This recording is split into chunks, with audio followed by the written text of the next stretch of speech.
দর্শক বন্ধুরা, আপনারা সকলে এই টাইটেল দেখে বুঝে গেছেন আর কিছু না। আমাদের বাংলাদেশের প্রধানমন্ত্রী শেখ হাসিনাকে তাকে আপনার ওয়ার্কার কালকে জুম্মার নামাজের পরেই ভারত থেকে ফিরিয়ে আনতেছে বাংলাদেশে। শেখ হাসিনাকে কেন্দ্র করে ভারত কি করতে চাইছে, শেখ হাসিনার পুনর্বাসনের জন্য ভারত কতটুকু কি করতে প্রস্তুত, আওয়ামী লীগের কর্মী সমর্থকদের উদ্দেশ্যে একটি বার্তা তো পৌঁছে দেওয়ার চেষ্টা করেছেন তিনি, যে কোনো সময় দেশের মধ্যে ঢুকে পড়বেন। কিভাবে ঢুকে পড়বেন? ভারতের সহযোগিতা ছাড়া কোনোভাবে এটি সম্ভব? সাবেক প্রধানমন্ত্রী শেখ হাসিনা, যিনি ভারতে রয়েছেন, তার সঙ্গে ভারতের প্রধানমন্ত্রী নরেন্দ্র মোদী এবং নিরাপত্তা উপদেষ্টা অজিত দোভালের নিয়মিত দেখা সাক্ষাৎ হচ্ছে। তবে এবার হতে পারে সেনা অভ্যুত্থান। পরিকল্পনা ছকেছে জামায়াতে ইসলামী ও পাকিস্তানের গুপ্তচর সংস্থা ইন্টার সার্ভিসেস ইন্টেলিজেন্স বা আইএসআই। আর সেই ভয়ঙ্কর পরিকল্পনায় গ্রেপ্তার করা হতে পারে বাংলাদেশের বর্তমান সেনাপ্রধান জেনারেল ওয়াকারুজ্জামানকে। সেনাপ্রধানকে নিয়েও ষড়যন্ত্র চলছে বা সেনাপ্রধানকে নিয়ে, সেনাবাহিনীকে নিয়ে নানা গুজব প্রপাগান্ডা ছড়ানো হচ্ছে। সেনাপ্রধান দেশে আসছেন, দেশে আসুন, এই যে যেসব ষড়যন্ত্র, যেসব গুজব রটানো হচ্ছে, এই গুজবের মুখে চুনকালি দিন দিয়ে তিনি দেশে ফিরে আসুন। ফিরে এসে প্রত্যাশা করব তিনি একটি কার্যকরী ব্যবস্থা নেবেন। জেনারেল ওয়াকারুজ্জামান রয়েছেন আফ্রিকা সফরে গেছেন এবং সেখানে রাষ্ট্রপুঞ্জের যে শান্তি বাহিনী আছে, সেই শান্তি বাহিনীর ওখানেও তিনি দেখা করেছেন। যেই দেশে কোনো গণতান্ত্রিক সরকার থাকে না, সেই দেশের সেনাবাহিনীকে রাষ্ট্রপুঞ্জ ব্যবহার করে না। আলটিমেটাম এসছিল, সেখানে গিয়ে দেখা করেছে। তিনি কথাও দিয়েছেন যে খুব তাড়াতাড়ি বাংলাদেশে একটা গণতান্ত্রিক সরকার আসতে চলেছে। তার মানে কি শেখ হাসিনা ফিরতে চলেছেন? কাউয়া কি মারা গিয়েছে না কাউয়া বেঁচে আছে, কাউয়াকে নিয়ে আবারও কথা বলতে হচ্ছে। দুদিন যাবৎ অনলাইন সোশ্যাল মিডিয়া সহ সব জায়গায় সোচ্চার কাউয়াকে নিয়ে। তাই কাউয়াকে জীবিত অথবা মৃত, কাউয়ার সন্ধান যে দিতে পারবেন তার জন্য আমার তরফ থেকে কেটিভি 24 এর পক্ষ থেকে 1 লক্ষ টাকার পুরস্কার ঘোষণা করছি। সেনাপ্রধান ওয়াকারুজ্জামান শুক্রবার জুমার নামাজ পড়ে শেখ হাসিনাকে দেশে নিয়ে আসতেছেন, এমন একটা নিউজ কিন্তু বাংলাদেশের সোশ্যাল মিডিয়াতে ভাইরাল হয়ে ছড়িয়ে পড়ছে।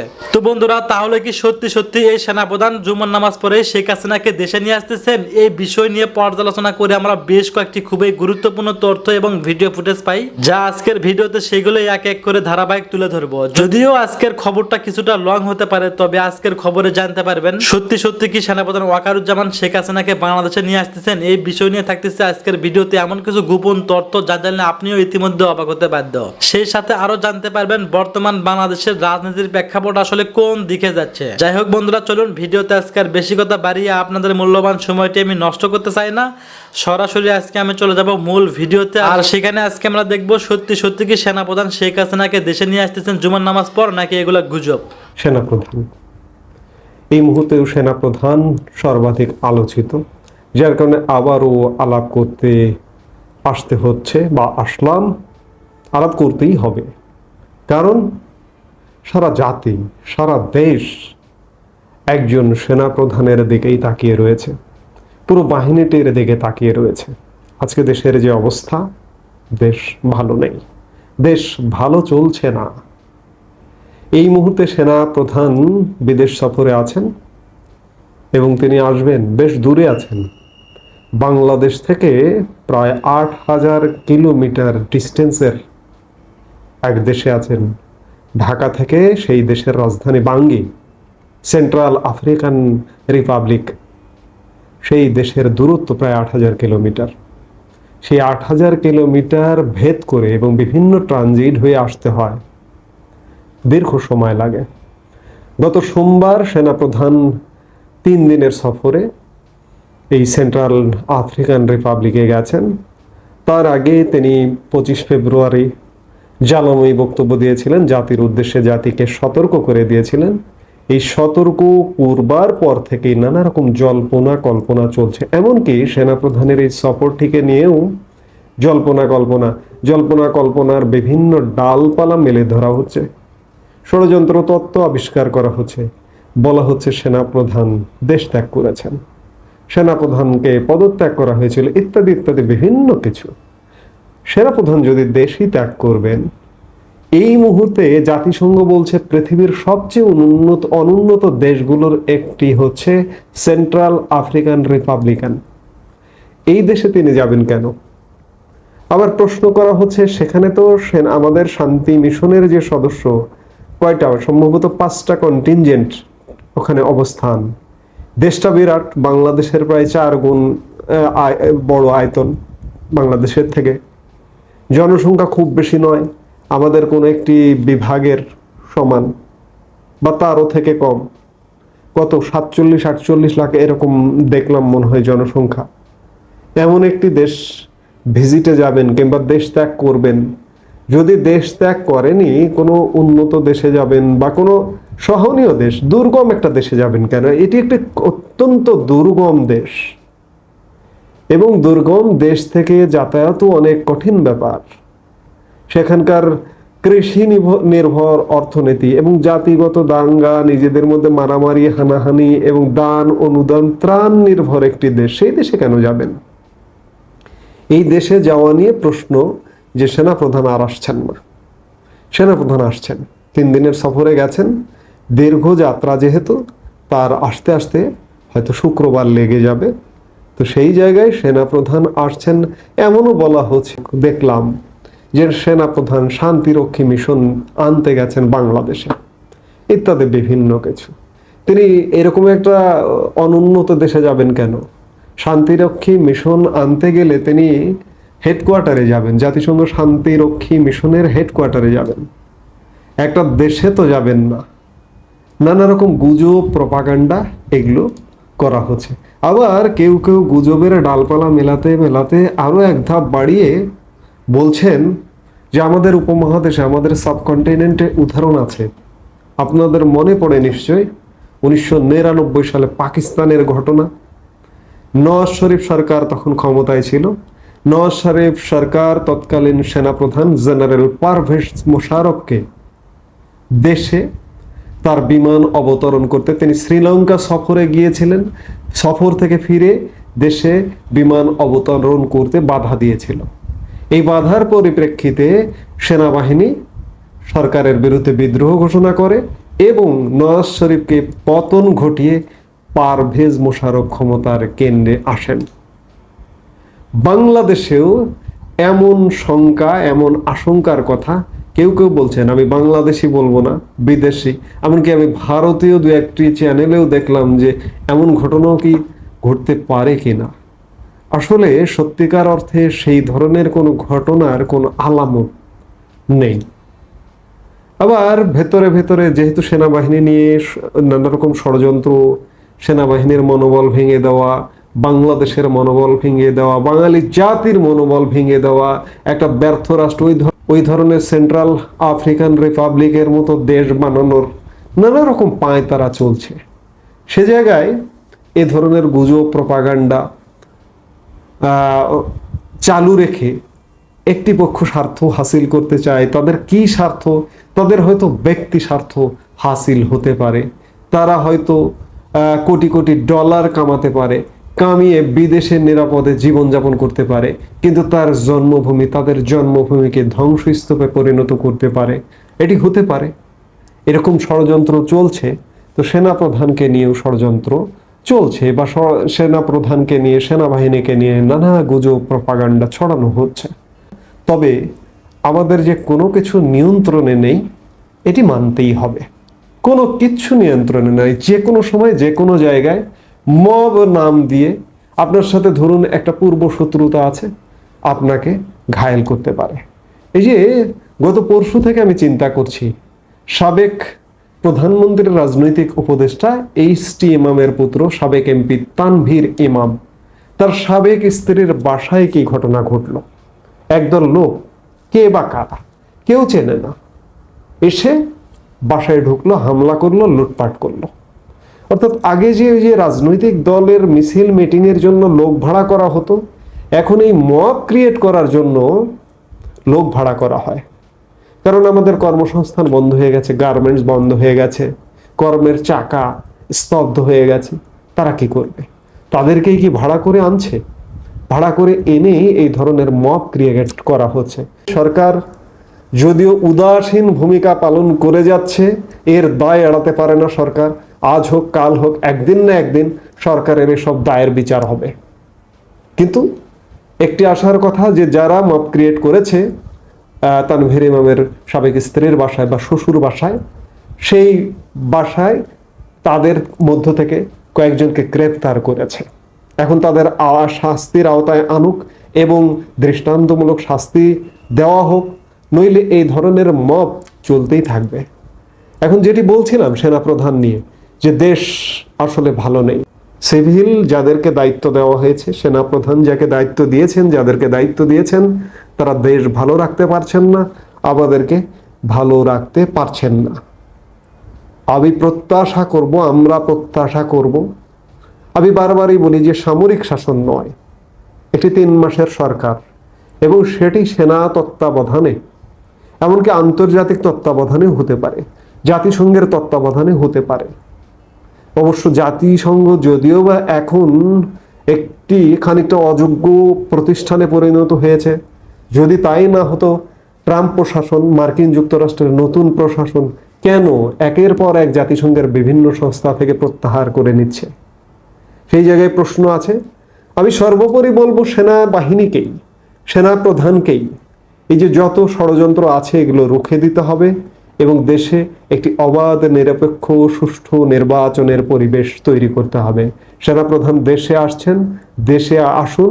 এই যে যেসব ষড়যন্ত্র, যেসব গুজব রটানো হচ্ছে, এই গুজবের মুখে চুনকালি দিন দিয়ে তিনি দেশে ফিরে আসুন। ফিরে এসে প্রত্যাশা করব তিনি একটি কার্যকরী ব্যবস্থা নেবেন।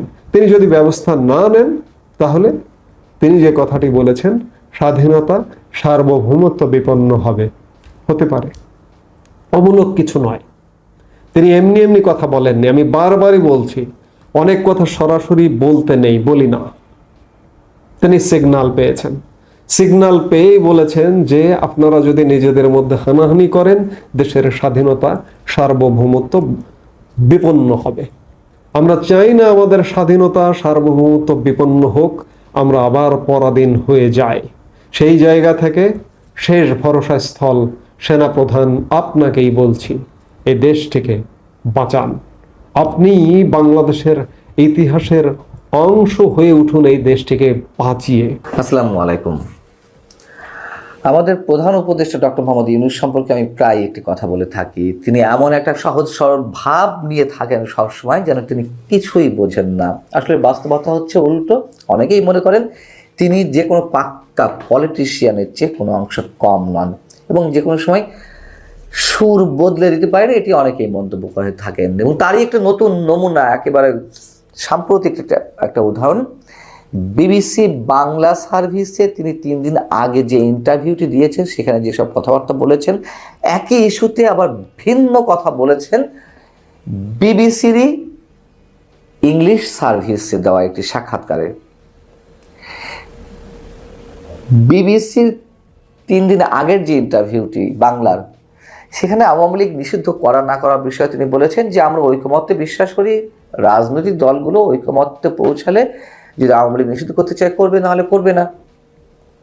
এবং আওয়ামী লীগ যে বাংলাদেশে অস্থিতিশীলতা সৃষ্টির জন্য দিনের পর দিন চেষ্টা করে যাচ্ছে আনরেস্ট তৈরি করার জন্য, সেটিও তিনি বলেছেন যে এটি বাংলাদেশের জন্য বড় হুমকি, এই যে দলটি পালিয়ে বেড়াচ্ছে। 3 দিন পর এসে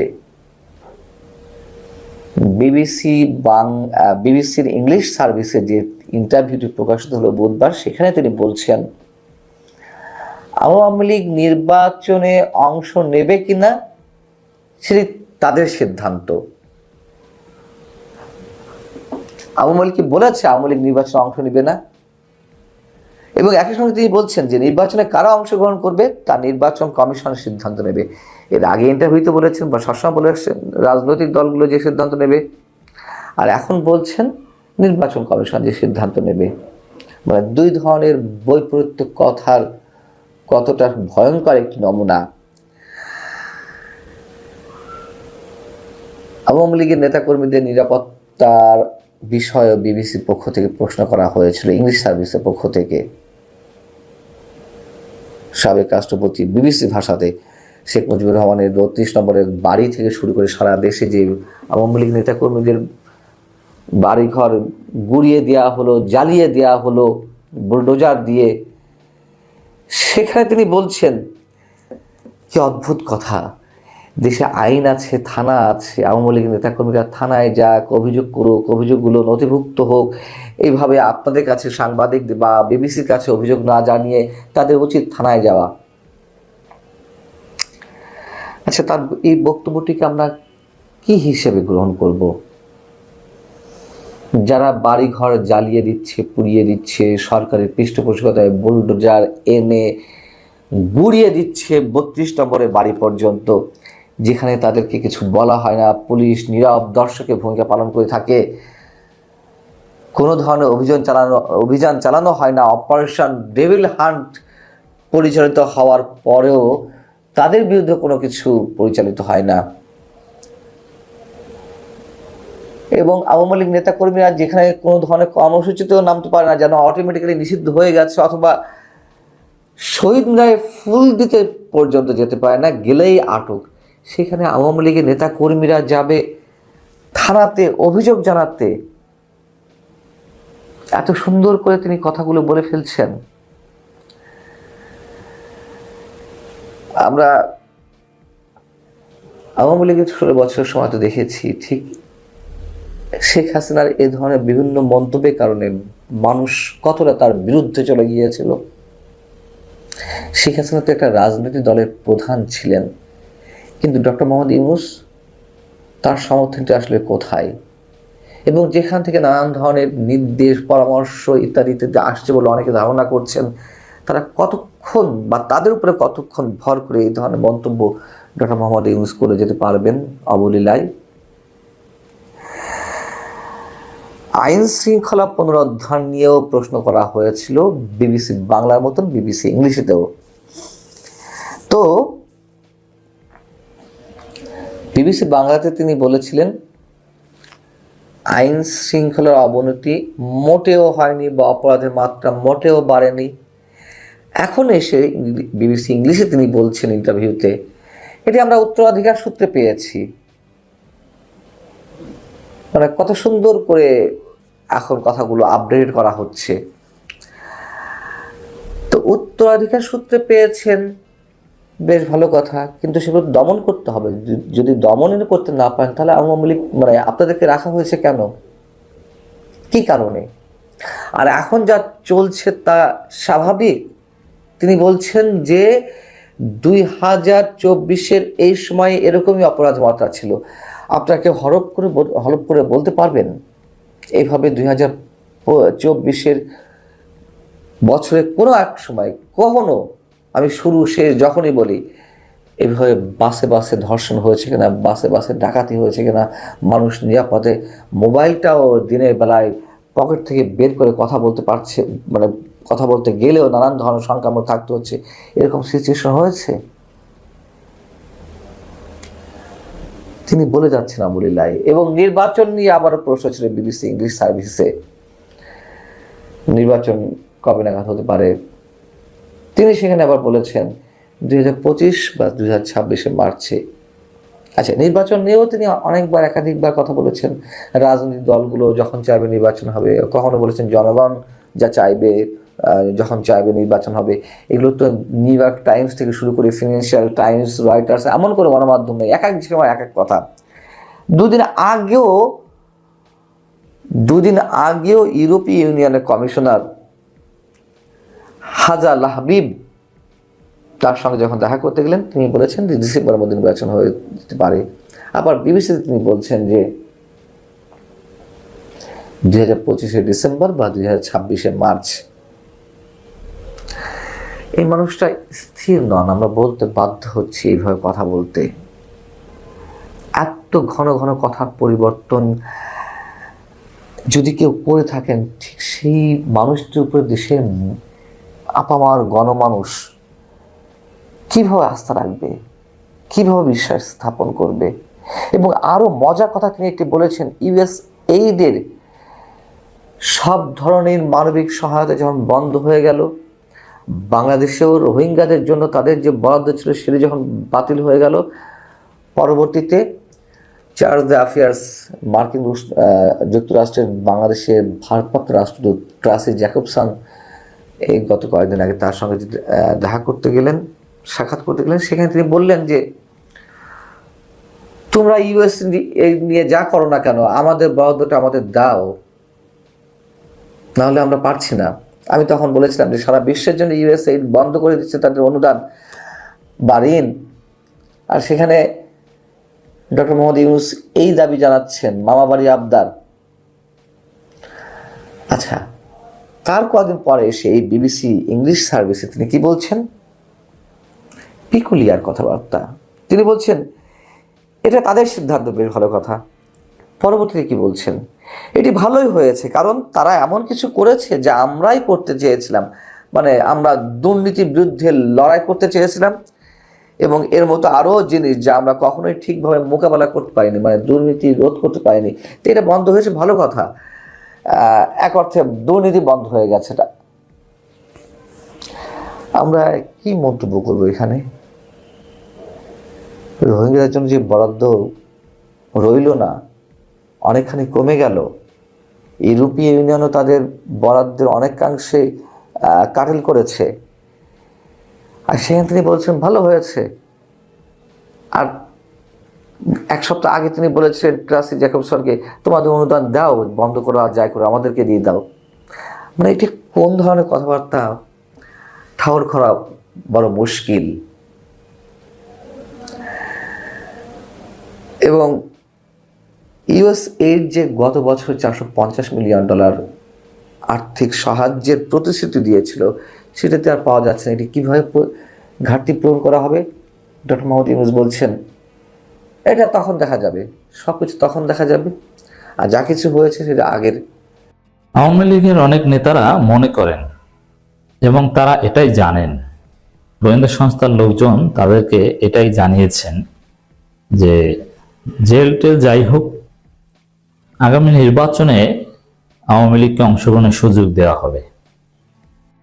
এই বিশ্বাস গোয়েন্দা সংস্থার লোকজন তাদেরকে ঢুকিয়ে দিচ্ছেন।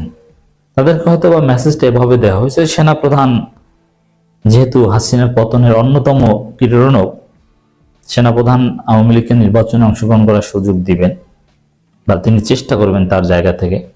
আর বিএনপি তো আওয়ামী লীগকে চায়, অতএব আপনারা নির্বাচন করতে পারবেন, প্রয়োজনে জেলে বসে নির্বাচন করবেন। জেলে বসে অনেকে নির্বাচিত হয়, এরকম ঘটনা অনেক আছে, এবং এটা বিশ্বাস করে নিচ্ছে। কিন্তু বাস্তবতাকে সেটা হবে, সেনাপ্রধান আশ্বাস দেখ আর যেই দেখ, কখনো হবে না। জনগণ এটা মেনে নিবে না। সরকার যদি আওয়ামী লীগকে নির্বাচনে অংশগ্রহণ করার সুযোগ দেয়, জনগণ তাদেরকে পিটিয়ে মাঠ থেকে উঠিয়ে দিবে। এবং আওয়ামী লীগের পক্ষ হয়ে বা আওয়ামী লীগকে আপনি পিটাবেন নির্বাচনী প্রচারণা চালাতে গেলেও, আর পুলিশ তাদেরকে প্রোটেক্ট করবে, কি মনে করেন সেই সাহস পুলিশ সেনাবাহিনী হবে? তাহলে সেই পুলিশ সেনাবাহিনী কি অবস্থা হবে একটু চিন্তা করেন। অতএব আওয়ামী লীগকে নির্বাচনে অংশগ্রহণ করার সুযোগ দেয়াটা এটা সরকারিভাবে, রাজনৈতিক বা যেভাবেই সরকার যে সিদ্ধান্ত নিক না কেন, মাঠের বাস্তবতা সোজা।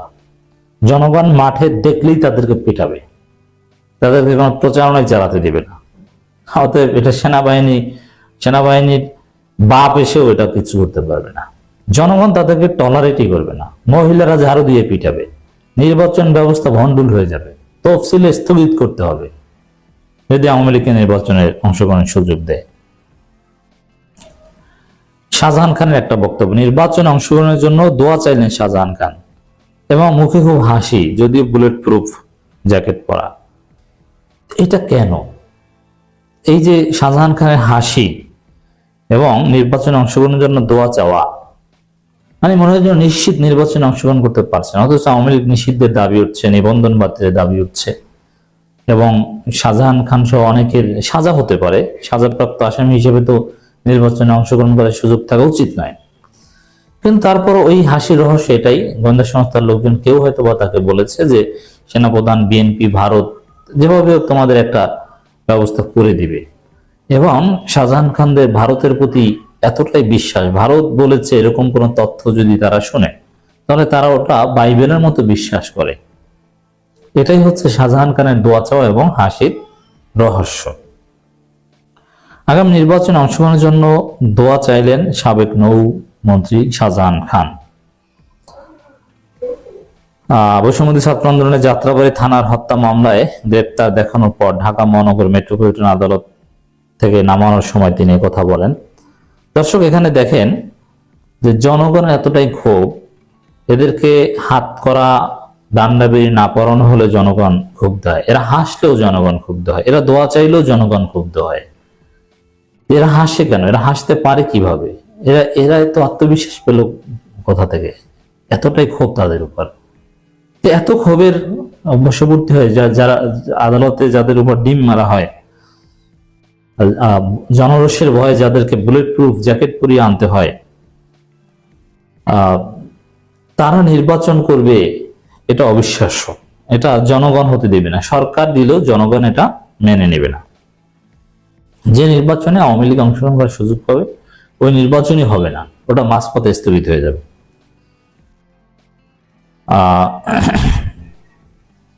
আরো ওই সুলাইমান সেলিম বাইরা, এদের মূলত ওই ধানমন্ডি 32 ভাঙার পর এদের ভয় ঢুকে গেছে। তারপর ওই কারো কারো আশ্বাসে আত্মবিশ্বাস কাজ করছে।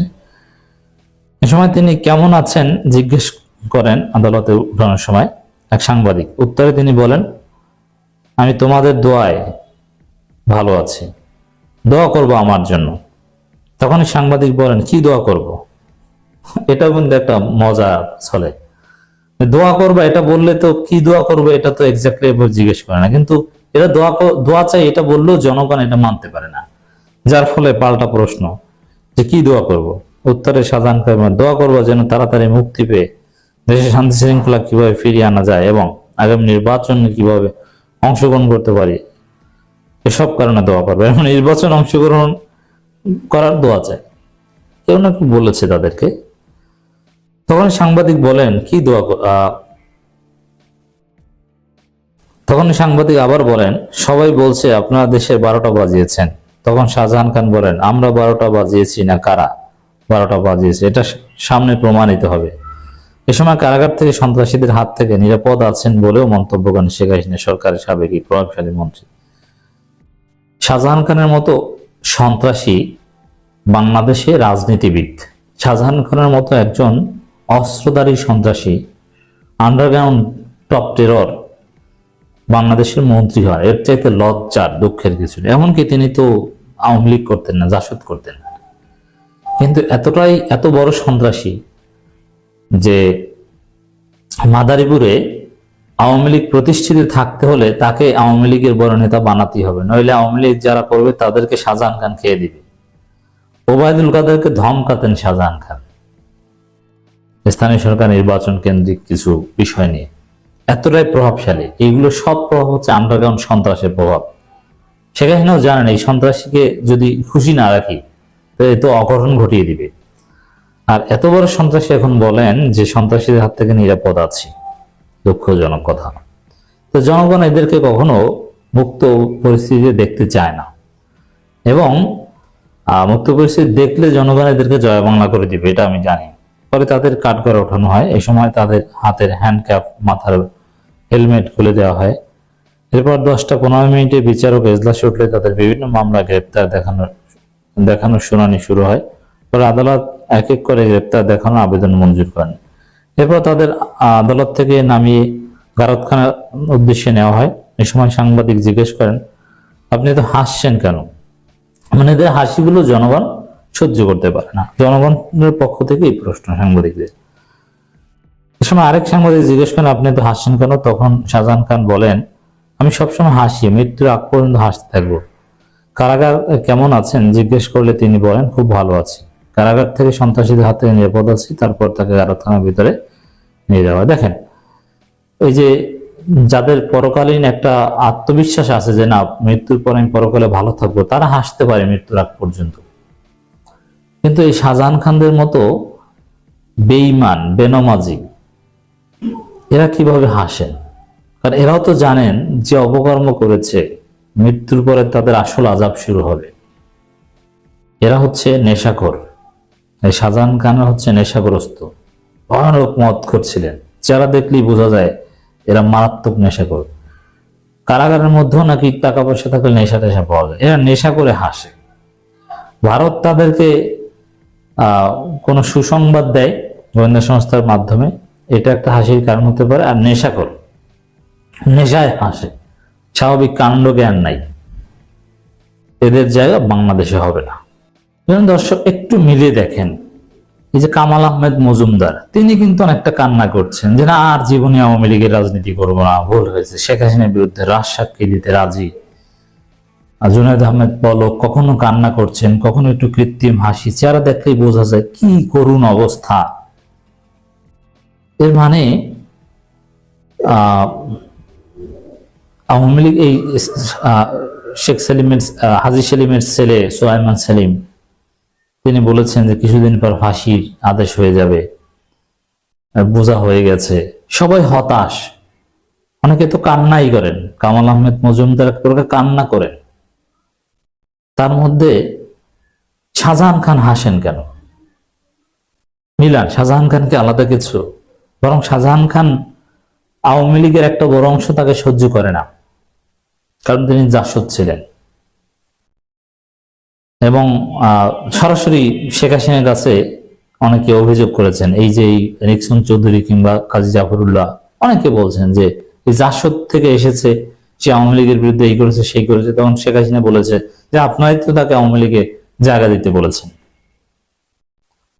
সেই শাহজাহান খান হাসেন কেন? আসলে উত্তর একটাই, যে শাহজাহান খান এখনো নেশা করেন। ধন্যবাদ প্রিয় দর্শকবৃন্দ, আমাদের ফুল ভিডিওটি দেখার জন্য আপনাকে জানাই অসংখ্য অসংখ্য ধন্যবাদ। তো বন্ধুরা, ইতিমধ্যে সোশ্যাল মিডিয়াতে শুরু করে আমার যে ভিডিওটি দেখতে পেয়েছেন যে সেনাপ্রধান নাকি শেখ হাসিনাকে দেশে নিয়ে আসতেছেন, এমন একটি নিউজ কিন্তু বাংলাদেশের বর্তমান সোশ্যাল মিডিয়াতে ভাইরাল হওয়া ছড়িয়ে পড়ছে। তো বন্ধুরা, এটা মূলত একটা গুজব এবং ফেক। দয়া করে আপনাকে গুজবে কান দেবেন না, সম্পূর্ণ ভিডিওটি দেখবেন, তখনই কিন্তু আপনারা সঠিক তথ্য জানতে পারবেন। যাই হোক বন্ধুরা, আজকে সেনাপ্রধান এবং শেখ হাসিনাকে নিয়ে যে ভিডিওটি দেখলেন, এই ভিডিওটি দেখে আপনাদের কী মন্তব্য অবশ্যই কমেন্ট বক্সে কমেন্ট করতে ভুলবেন না। আর হ্যাঁ, এমন নিত্য নতুন আপডেট খবর সবার আগে পেতে চাইলে এখনই আমাদের এই পিচ্চি সাহেব ইউটিউব চ্যানেলটি সাবস্ক্রাইব করুন। ধন্যবাদ।